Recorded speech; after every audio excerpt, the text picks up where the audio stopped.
How to turn off quick chat in Among Us mobile.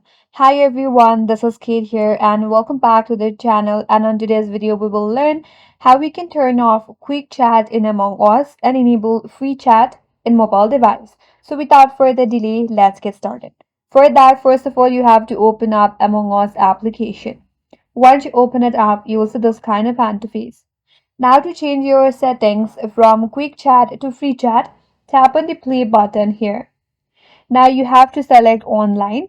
Once you're here, you will have three options. Whether you want to create your game, where you can host your game, or you can enter the code to get into a game, or you could also find the game. So if you want to enable the free chat option and turn off the quick chat in your own game where you can be the host, tap on the first option that says create game. Once you're here, head over to the chat tab.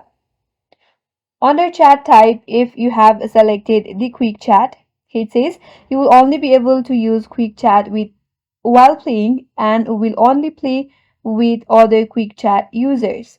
So to turn off your quick chat and enable free chat, all you have to do is tap on free chat. Now once you have selected the free chat option, you could create the game and start the game.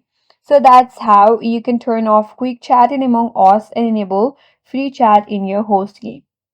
If you go back and if you do the same for these two options remaining, that will help you turn off your quick chat and enable free chat. That's it. That's all for today's video. Hope this video was helpful, and if you're new to our channel, consider subscribing. Thank you for watching and stay tuned for more videos.